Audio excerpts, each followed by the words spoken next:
All right, let's look at this fantastic attacking game by the world champion Alexander Alekhine.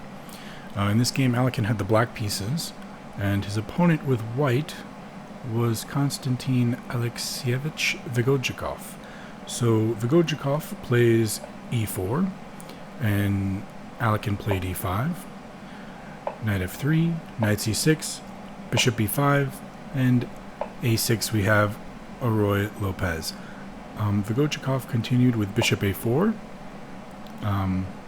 Definitely the most common move here. Sometimes white can play the exchange variation with bishop takes c6.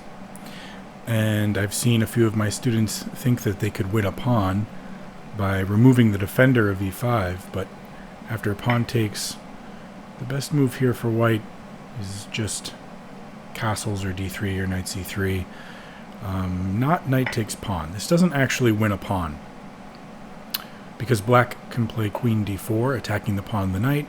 The knight runs away, queen takes pawn, and after an exchange of queens, black has the two bishops, and white did not manage to win a pawn. So that's not a line that white wants to choose. But in any case, these are super strong players, and they know that. So bishop a4 was played, followed by knight f6, 0-0, and here black has a few different moves. Bishop e7, d6, b5, all possible, but Alekhine liked this move bishop c5 and played it in a few games. After this move, his opponent played knight takes e5. Interesting choice. The pawn was defended by the knight on c6, but after knight takes e5, white has a way to recuperate the piece with the pawn fork d4, attacking the knight and the bishop at once. If Alekhine saves the knight, he loses the bishop. If he saves the bishop, he loses the knight. He does neither and plays knight takes e4, getting a pawn back. And here, his opponent played rook e1, a logical move, pinning two pieces on the e-file to the king, maintaining the pawn fork. In another game that Alekhine played, he got to this exact same position, and his opponent in that game played pawn takes bishop. Here he played knight takes pawn, and then white played queen d4, attacking both knights. d6 here is not possible because the bishop is pinning it to the king, so the only way to defend both knights is queen e7. And then his opponent played bishop f4, and f6 was good enough for equality. Even though this weakens the white squares, the knight on c5 will capture the bishop on a4, even if it moves to b3. Knight takes b3 will happen. Black will be able to castle, and everything would be okay. Instead of bishop f4, if white were to play rook e1 here, it looks good, pinning the knight to the queen, but there is a little trick. Knight f3 check, giving away the knight but winning the rook. This would certainly win enough material. After, for instance, king g2, queen takes c1, black is going to have the upper hand. Okay, but back to our game. Instead of d takes e5, here his opponent played rook e1. Okay. Alekhine continued with bishop e7. Of all of the pieces attacked, he decides to maintain his dark squared bishop. Rook takes e4, and now knight g6. Again, just defending the bishop twice, so he's able to castle now and not worry about losing the bishop to any sort of ideas like queen e2, attacking it twice, because it's already defended twice. Knight c3, 0-0, knight d5. Again, attacking this bishop on e7, and Alekhine takes a turn to retain the bishop, bishop d6. Not a very pretty spot for the bishop at the moment, blocking the d-pawn, but it does point at white's king side, so it's a good square. Queen f3, and here a very interesting move. Alekhine begins a kingside attack with his f-pawn, f5. This does attack the rook, but it opens a diagonal to his king, which looks very dangerous, and I'm sure that he calculated this. White ignores the attack on his rook and plays bishop b3. Try to find out if you can see the checkmate that follows after pawn takes rook. You can pause if you want. So white has a checkmate in 4 here, starting with the double check knight e7. Black's king has nowhere to go but h8, and then after knight takes g6, again, only one move, pawn takes knight. And now the move queen h3, Black's king is in check, all the squares around his king are controlled by the queen and the bishop. Black could give away the queen, but after queen takes h4, it's mate. So because of that, Alekhine did not take the rook, and instead, after bishop b3, played king h8, just getting his king out of danger so that there's no more attack on the king. Rook e2, he was threatening to take the rook that time, so white takes a turn to retain the rook. And now a very nice move. This is my favorite move in the game, f4. This move does a few different things. It prevents the bishop on c1 from entering the game in a meaningful way. It also opens up the diagonal from c8 to h3. It also kind of hems in the queen by taking away some squares she might like to have at her disposal, and of course it threatens to continue pushing with f3.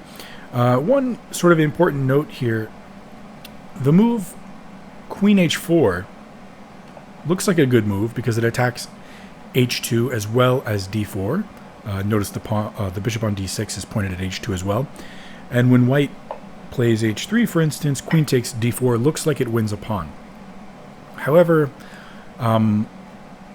white could now bring their dark squared bishop into the game with c3, and then following this idea of, let's say, bishop e3, bishop d4, where it would be pointed at black's king.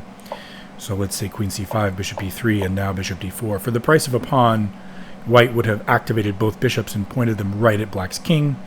And so because of that, this idea of queen h4 was inferior to pushing the pawn. Okay. Here, white plays c4, going for space on the queen side, but also trying to disrupt this bishop by pushing it off from d6. c6 attacking the knight, and rather than save the knight, white plays c5, basically saying, if you take my knight, I'll take your bishop. So once again, Alekhine decides to retain the bishop, and brings it all the way back to b8. And notice how both bishops now are pointed at white's king side. White plays knight b6, and here the knight is on an outpost. It's attacking the rook on a8. Most players would play rook a7, kind of leaving their rook a little bit just, not really in the game. Alekhine, however, plays the move d5 and just allows white to take the rook, a whole rook. His opponent accepts the sacrifice, knight takes a8. And here, very quickly, we'll see the remaining pieces that are on the board for Alekhine all converge in an attack on white's king. The queen and both bishops are pointed at the king already, and the knight jumps in with knight h4, probing the queen out of the way. She goes to c3. You can look at, for instance, if queen h5, g6 attacking the queen again, queen h6, and now knight f5 would be a little embarrassing for the queen. Her only square left would be h3, and then we could play knight takes d4, revealing the bishop on the queen and hitting the rook at the same time. So because of that, after knight h4, the queen flees to the other side of the board, c3. And if you just sort of pause for a moment, black is down a full rook, but if you look at white's pieces, the bishop on b3 is kind of stopped by this pawn from really playing in the game. The bishop on c1 is prevented from entering the game by the pawn on f4. The knight on a8 captured a rook, but now it's very far away from the action. And this rook on a1 has no meaningful job, so you could argue might as well not even be in the game at the moment. Okay, f3.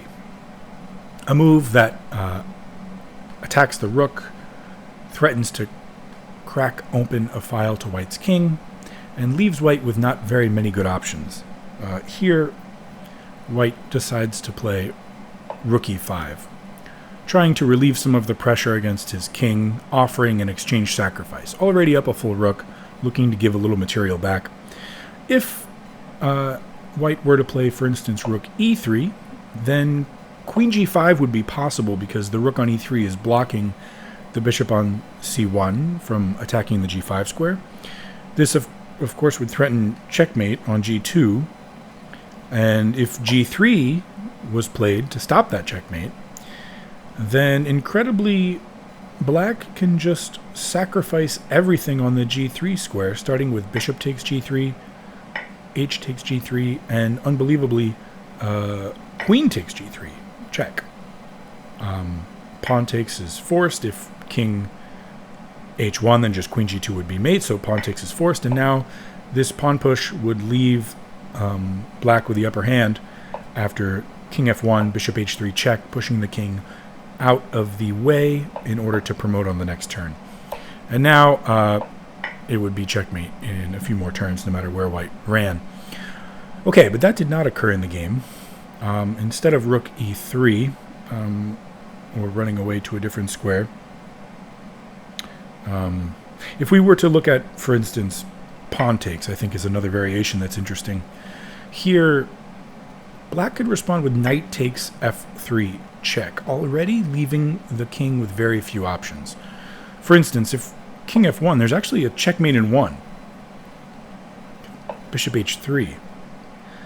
And if instead, after knight takes f3 check, the king comes to g2, now this move, queen f6, is very strong. The threat is queen g6, followed by mate. And if bishop c2, controlling the g6 square, now bishop g4. A lot of threats. Revealing on the rook, knight h4 check is an idea. For instance, now if queen d3, we could play knight d1 check, a fork on the queen and king. And if rook takes, our battery of the rook on f8 and the queen on f6 would lead to a checkmate as well. Notice the bishop on b8 is playing an important role still in this attack. So, because of all of this pressure against white's king, understandably white played rook e5 to give up the exchange to try to relieve some of the attacking forces against his king. After bishop takes, pawn takes, now Alekhine played knight takes g2. Not only to win a pawn, but more importantly to open up the g-file in order to attack white's king. Queen d4 was played, and now queen d7, looking to bring the queen to h3, possibly to e6 and then g6, as in the previous variations we looked at. And so, to slow down the queen's activity, white decides to pitch a pawn by playing e6, a free pawn. But it also opens up maybe a diagonal at black's king. White's already in a bit of trouble, so it's hard to criticize this move.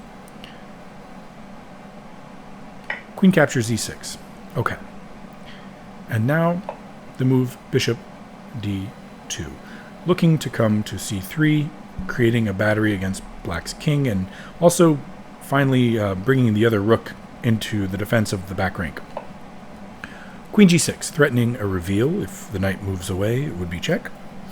And so, again, white decides to try to give away some material in order to relieve the pressure against his king with bishop c2, threatening the queen. However, the bishop on c2 is unprotected, and Alekhine just takes the free bishop. Now the king has an extra turn, though, to step off from the g-file, so that when the queen returns to g6, there's no more reveal checks with the knight moving. That was the idea behind the bishop sacrifice. Rook g1, looking to defend on the g-file, but also putting pressure on this g7 pawn. If the bishop can come to c3, then the bishop, the queen, and the rook would all be coordinated against this weakness on g7. Bishop h3, overprotecting this square and introducing a new piece to the attack. White tries to bring their last piece back into the game with knight b6, but it's too far away. And Alekhine has an incredible series of moves here, beginning with the move knight f4, which is a queen sacrifice. After rook takes queen, Alekhine does not take the rook back.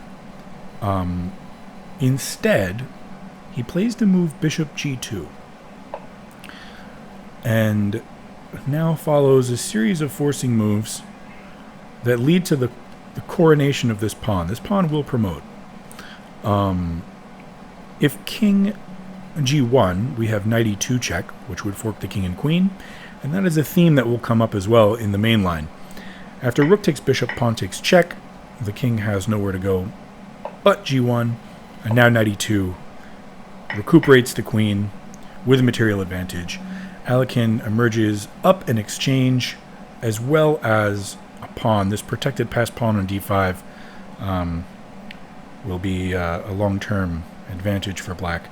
Not to mention the weaknesses in white's position will be very difficult to defend. I thought this was a really beautiful attacking game with some really interesting ideas. I hope you guys enjoyed it as much as I did.